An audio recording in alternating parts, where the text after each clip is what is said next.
Universidad Autónoma de Tlaxcala, Facultad de Ciencias Económico-Administrativas, Licenciatura en Contaduría Pública, Unidad de Aprendizaje, Medios de Defensa en Materia Fiscal, Introducción a los Medios de Defensa, Recursos Administrativos, Integración del Tribunal Federal de Justicia y Administrativo.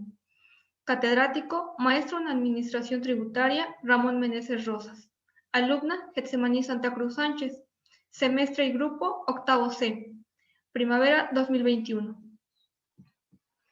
En nuestro índice tenemos la introducción, antecedentes, generalidades de los medios de defensa en materia fiscal, concepto del recurso, fundamento del recurso administrativo, diferencia entre recurso de revocación y recurso de inconformidad, plazo y lugar de presentación, instancia en materia fiscal, resolución del recurso administrativo, magistrados, secretarios, proyectistas, actuarios, sesión en sala, sesión en pleno y las referencias. En la introducción podemos decir que en la actualidad existen una serie de instrumentos, mecanismos o medios para proteger a los contribuyentes afectados por la violación a sus derechos, es decir, instrumentos a los cuales los contribuyentes pueden acudir cuando la autoridad realice actos que no respetan sus derechos como pagadores de impuestos. El recurso de revocación es un medio de defensa administrativo previsto en el Código Fiscal de la Federación al alcance de los contribuyentes, que se interpone para impugnar actos o resoluciones dictadas por la autoridad fiscal en perjuicio de los contribuyentes, mismos que al considerarse afectados en sus derechos e intereses, solicitan a la autoridad correspondiente se modifique, revoque o anule el acto emitido.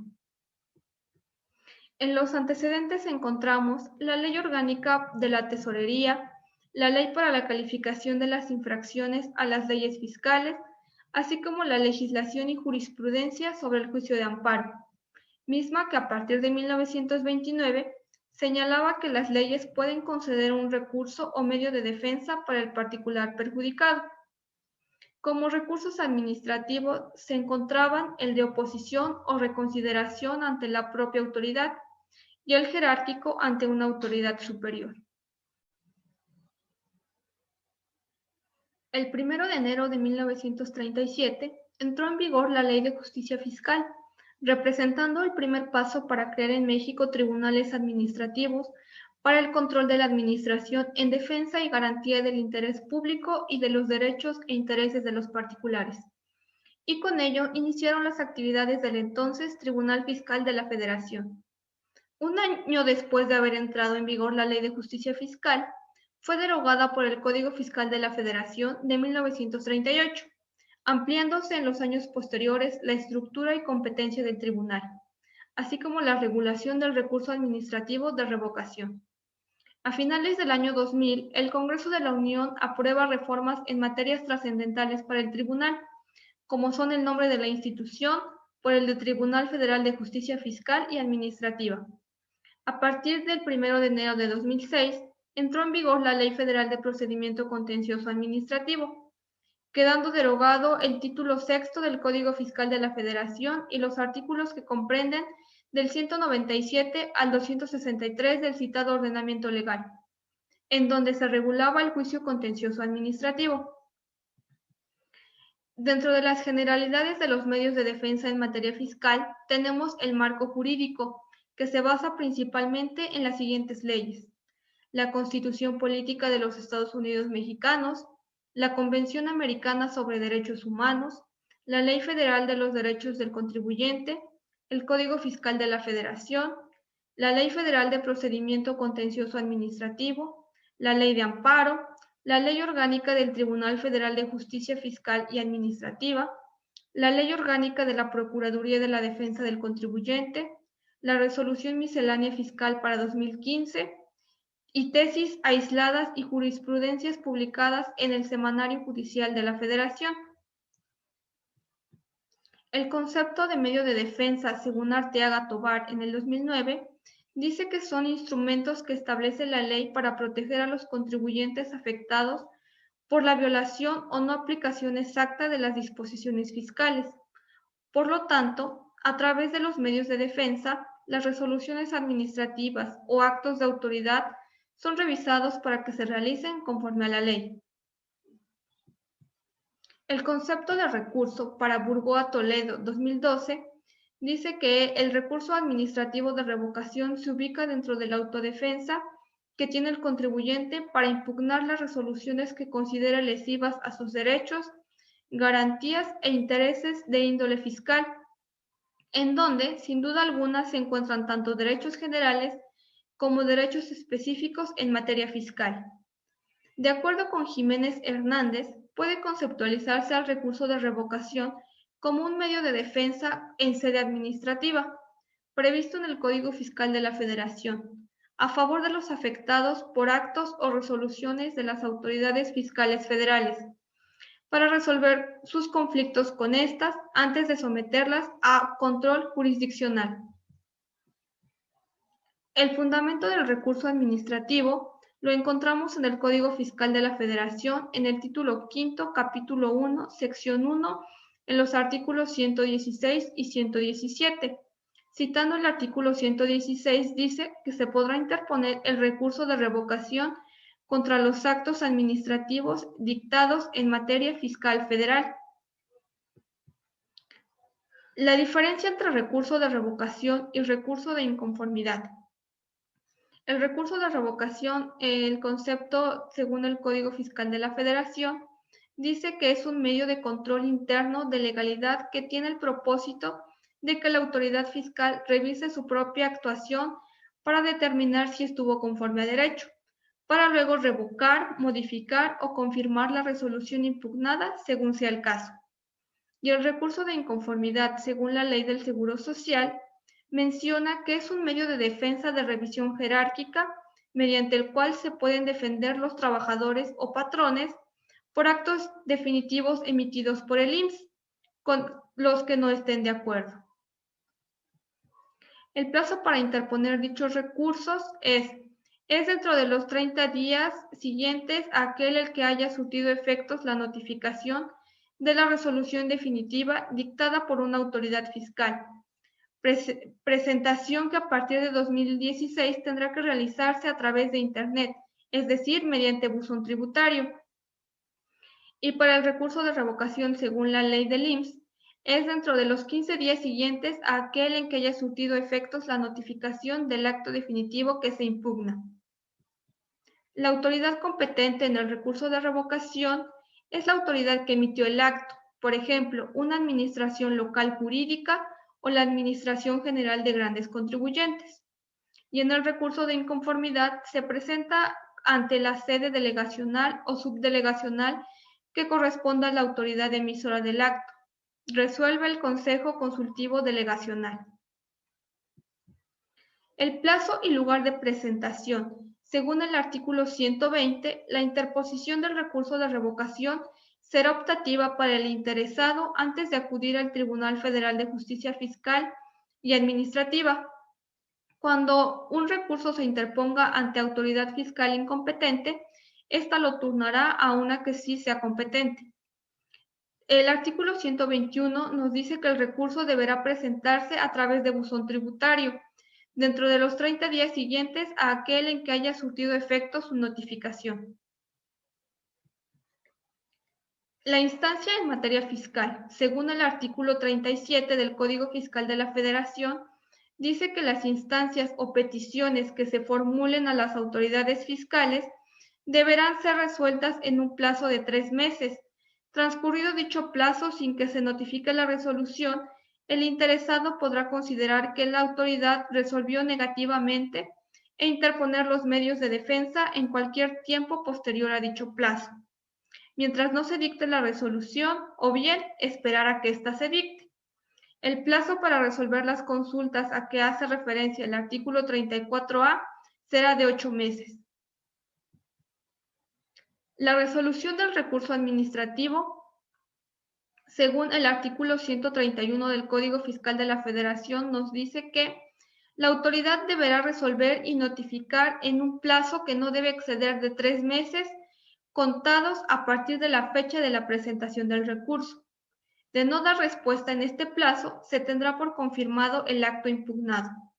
y el recurrente podrá decidir si espera a que se dicte resolución o bien impugnar en cualquier tiempo la presunta conformación del acto impugnado.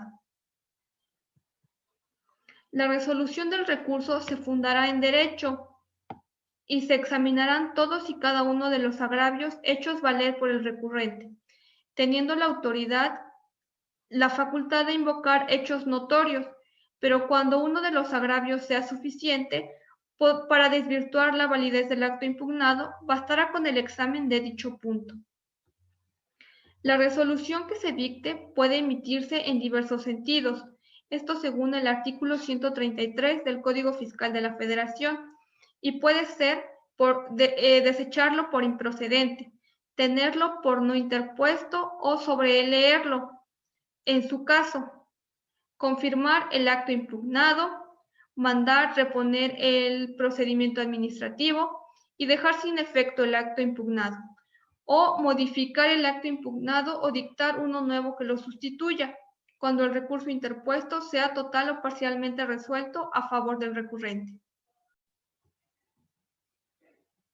Los magistrados. Los magistrados de la Sala Superior serán designados por el Presidente de la República y ratificados por el voto de las 2/3 partes de los miembros presentes del Senado de la República o en sus recesos por la Comisión Permanente. Durarán en su encargo 15 años que son improrrogables.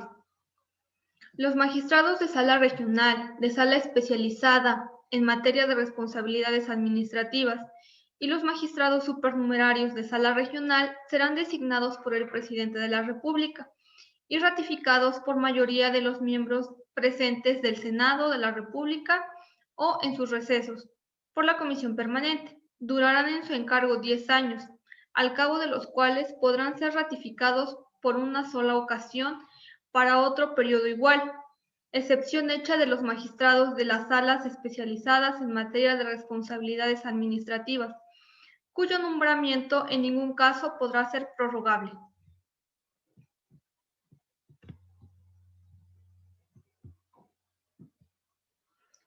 Son requisitos para ser magistrado los siguientes: ser mexicano por nacimiento, estar en pleno goce y ejercicio de sus derechos civiles y políticos, ser mayor de 35 años de edad a la fecha del nombramiento, contar con buena reputación y haberse distinguido por su honorabilidad, competencia y excelencia profesional en el ejercicio de la actividad jurídica, ser licenciado en Derecho con título registrado, expedido cuando menos 10 años antes del nombramiento, y contar como mínimo con 8 años de experiencia en materia fiscal administrativa o en materia de fiscalización, responsabilidades administrativas, hechos de corrupción o rendición de cuentas.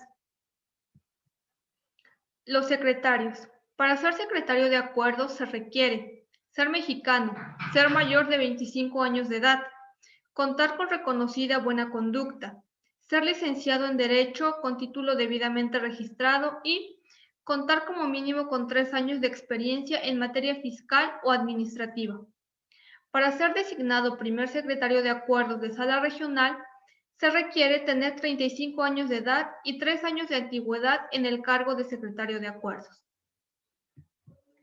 Los proyectistas.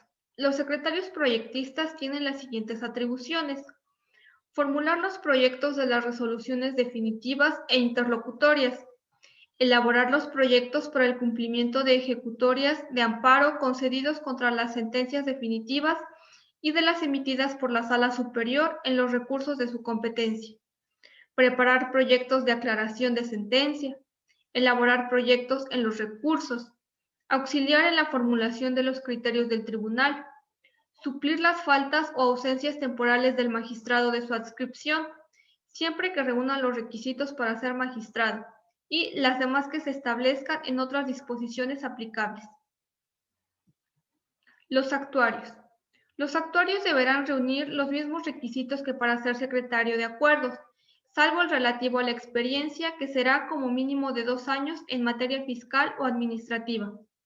Y como corresponde a los actuarios, notificar en el tiempo y forma prescritos por la ley las resoluciones recaídas en los expedientes que para tal efecto sean turnados, practicar las diligencias que se les encomienden y las demás que señalen las leyes o el reglamento interior del tribunal. La sesión en sala. La sala superior se integrará por 16 magistrados. Funcionará en un pleno general, en pleno jurisdiccional y en 3 secciones. De los magistrados de la sala superior, 14 ejercerán funciones jurisdiccionales, uno de los cuales presidirá el tribunal de conformidad con las reglas establecidas en la presente ley, y 2 formarán parte de la Junta de Gobierno y Administración. Y la sala superior tendrá cada año 2 periodos de sesiones. El primero comenzará el primer día hábil del mes de enero y terminará el antepenúltimo día hábil de la primera quincena del mes de julio. El segundo comenzará el primer día hábil del mes de agosto y terminará el antepenúltimo día de la primera quincena del mes de diciembre. La sesión en pleno. El pleno general se conformará por el presidente del tribunal, por los 13 magistrados que integran las secciones de la sala superior y por los 2 magistrados de la sala superior que forman parte de la Junta de Gobierno y Administración. Y las sesiones del Pleno General, así como las diligencias o audiencias que deban practicar, serán públicas y se transmitirán por los medios electrónicos que faciliten su seguimiento. En los casos que se estime necesario, serán videograbadas. Como conclusión, tenemos que el recurso de revocación como medio de defensa es uno de los más eficaces en virtud de ser uno de los más completos establecidos en el Código Fiscal de la Federación, ya que su procedencia es muy amplia, por lo cual llega a constituir un control basado en la legalidad de los actos administrativos para los particulares.